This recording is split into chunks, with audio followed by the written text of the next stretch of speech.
how much I love Journey Spice. Journey Spice, non-GMO, no salt, no sugar, just all sorts of goodness and smart, environmentally friendly packaging. Pinch the top, take it off. Food tastes better. Comes in singles, 2-packs, and 4-packs. It's Journey Spice. Find them at Amazon.com. Time for Denver's best sports talk with the Altitude Daily. This is the Altitude Daily Podcast. Everything you can't miss from today on Altitude Sports Radio. Mosher, Lombardi, and Kane. The Nuggets have 3 losses. What do all 3 of those losses have in common? They hurt my feelings? Yeah. They didn't close. I mean, that's something. Their clutch basketball hasn't been clutch. Yeah. Not this season. This is, and you're talking about over the last 5 years, one of, if not the most clutch team in the closing minutes of ball games. Their 2-man game, now a 3-man game. It's as clutch as it gets. And they're 0 for 3 in clutch games. They couldn't close out Golden State in the clutch. They couldn't close out Portland in the clutch. Yep. And then last night, they actually led by a point in under 2 minutes to play and could not win the game. You know, Vic, and again, I guess I can harp on every little stupid play. Number one, I thought it was impossible physics-wise that the ball did not hit off a knee or something. And even if it didn't, that's almost an impossibility. A billion times out of a billion, it hits off that guy's body part and goes, back to the Nuggets. But the pick and roll with Joker and Jamal late in that game where Jamal threw it away. Yeah. And I'm like, costly. Yeah, and I'm like, that doesn't usually happen. And Scotty said it was a tick late, and it might have been a tick late. It looked kind of slow motion-ish, molasses-like, but he just doesn't turn the ball over in that type of situation. And Jamal only had 2 turnovers all night long, but that one, Vic, that one was crucial. Okay. Because you've got Joker rolling to the hoop down the lane, or he's going to roll down the lane. But the reason I bring it up, Moj, why the closing time has not been the same, David Adelman was asked about that. What do you notice? And he says, we are taking too long to get into our sets. And he's exactly right. There's too much dribble. Teams know what they're going to do now. Teams know that the 2-man game exists. They know what 2 men on the court are going to play that game. It's taking too long to get into it. And teams are sitting and waiting. That's why that turnover took place. You're probably right, Vic. And even at the end, and Jamal made an off-balance, one-legged fallback 3 to get him within 1, which was great. Too late. But it felt like it just took him. I mean, you had how many seconds left? 7.3 seconds left or something like that. And it felt like it just took, he just kind of galoped up the floor. And I'm like, sprint up the floor. See, but it just felt like he's just kind of bringing it up. And I'm like, dude, you're going to run the clock out here. The Altitude Daily. The Morning Sprint. He has allowed a completion percentage of 44.4%, which is the lowest in the National Football League with a minimum of 30 targets. It's the reason why yesterday I went everywhere else he is elite. And people were like, you're an idiot, Raj.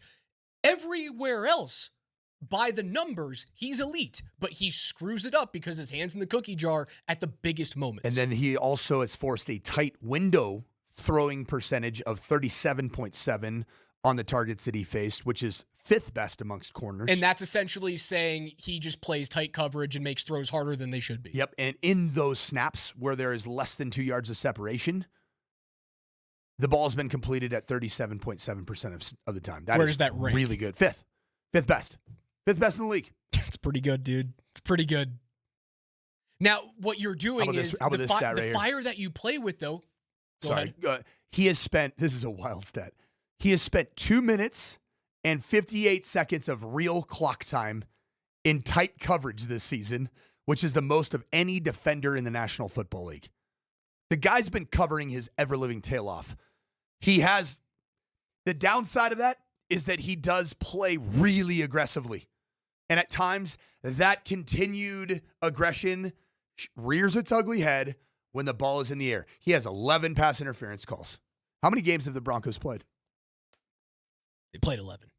Are you willing to have the best tight coverage corner in the National Football League if you give up 1 PI a game? It depends what the PI is, when it happens, and how much yardage it gives to your opponent. How many times does it cost you? I can deal with it creating a new set of downs as long as it isn't where your defense needs to stop and then the time or the game time just expires. I can deal with that if it's not in that situation. I can deal with the pass interference call that is 12 yards. I can't deal with the 47-yard pass interference. Riley Moss is the definition of high risk, high reward. 100%. As it relates to how aggressively he plays man coverage, as it relates to eliminating completions. You don't see a lot of balls completed over him. Like last year, remember when T. Higgins went ham on Riley Moss? Did you like those completions for touchdowns better than the number one tight coverage basically in the National Football League with 11 PIs? What would you take? The Altitude Daily. Columbus, Hastings, and DMAC. What'd the All-22 tell us? Well, boys, how about the start to the game? We've had so many frustrating first drives, the first 15, the scripted plays where you should be at your best. We've been at our absolute worst. And we had a beautiful drive to go start out the game. Broke down the All-22 film of the Broncos offense, both first half and second half already this week. And the first drive was great, man. I mean, you were running the ball well. You got Jaleel McLaughlin involved. It was great to see Jaleel get a couple early touches. Jaleel's an explosive football player that I've always thought was a better option for the Broncos than Tyler Bidet. And early on, I'm like, okay, maybe we could actually stay a little bit committed to the running game. You're running the ball well. You're passing the ball well. You move all the way down the field. Everything's great. And we freaking stall out with a stupid halfback pass to the quarterback that I don't know why we called it. It was just keep it simple, stupid. Sometimes Sean Payton just schemes things up and he outsmarts himself rather than just sticking with the basics that's working. But you really had that drive. You settled for 3 points, which was frustrating after it stalls out. You followed up with another drive with that you got good field position on. Got two field goals to begin the game. And you're like, all right, probably not going to be enough. You know, it probably when you're playing the Chiefs, you probably can't settle for 3 points. But our defense did their job as well, and you held them on the other end. You know, as I watched the game and I broke down the film, I think the running game was far better than it looked statistically. There was a lot of runs that were there. R.J. Harvey had a couple boneheaded runs, but he actually had a bunch of really good runs as well. What's a boneheaded run? Not following your fullback on an 18 force that is built to go to the outside, and you cut it back before you even give it a chance. You keep it all the way on the outside, follow your fullback. You probably got a gain of 7 to 8 yards. Instead, you get a gain of 2. Is that patience? Is that reads? Is that intelligence? What's that? Experience? Yeah, they all go together. I mean, patience and the reads, knowing what the play is designed to do, things like that. But especially towards the end of the game, RJ, you know, they weren't all big gains, but he had some tough runs for 3-4 yards that you're like, okay, that was actually really well executed on your behalf. Bo Nix was much more calm in this game. I don't know why. It wasn't a particularly great game from Bo Nix. It really was not. He missed some good opportunities. He missed a wide open Cortland Sutton on a deep dig. He had Troy Franklin on a deep post. He threw the checkdowns on both of those when they should have been easy 15 to 25-yard completions. The deep post could have been a 45-yard completion. But when it all came down to it, Bo was really calm with his feet in this game, which was unusual, manipulated the pocket very well, stepped up in the pocket when he needed to, escaped the pocket when he had to. He had an offensive line that did overall a good job, except for on one dude. The Altitude Daily. Kretman and Lindahl. All right, how are you fixing the Broncos now? Run the football more. With who?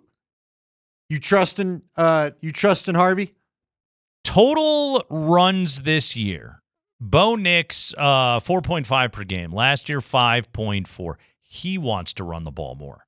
We had one design power run on Sunday, and it was that play where it was right at the end of the first half, and Bo Nix got stopped short of the first down. Call more runs for Bo Nix. He largely does a good job taking care of himself out there. Did he, though?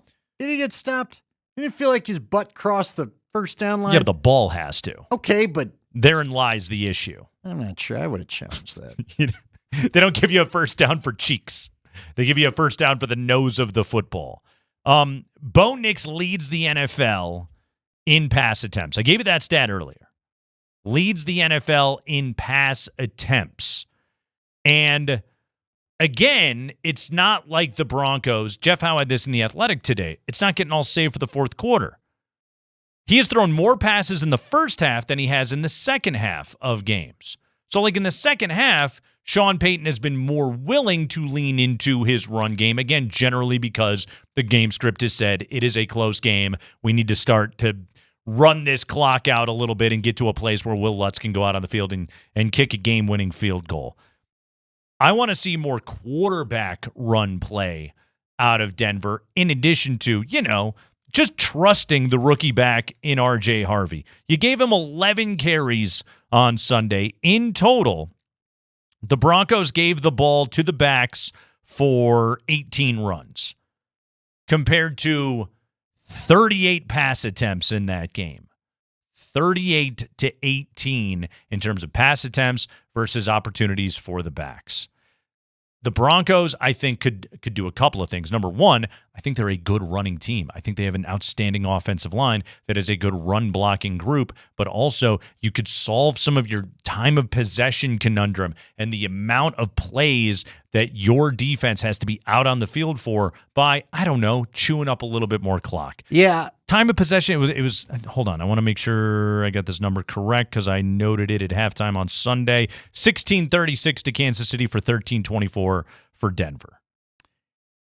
Yeah, here's the problem. This is where I'm going to get stuck. I'm with you. Sean needs to run the ball more. It does need to be more balanced. You've been screaming for that most of the year. Yeah. Where I feel like I'm going to have to take my foot off the gas on that complaint is if R.J. Harvey doesn't gain you confidence in calling it, then there's going to be an issue. Now, maybe you need to put Jaleel McLaughlin in there a little bit more. I don't know. You've been listening to the Altitude Daily. Catch us live weekdays on 92.5 FM, the Altitude Sports Radio app, twitch.tv/AltitudeSR, youtube.com @Altitude Sports Radio, and your favorite smart speaker. Say Altitude Sports Radio.